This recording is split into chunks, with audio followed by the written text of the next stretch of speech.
บายดีเนาะอันนี้เขาก็มาเยี่ยมย่ำบ้านดอนทานมันที่พื้นบ้านเพิ่นเนาะเฮ็ดน้ำตาลก่อนพื้นเมืองเลยอันนี้เด้อันนี้เฮ็ดมาโดนหรือเปล่า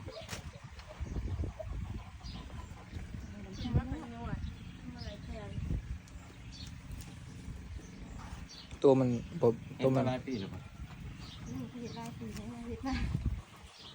40 ปีอยู่ เฮ็ดแล้วไปขายบ่ขายส่งบ่หรือเฮ็ด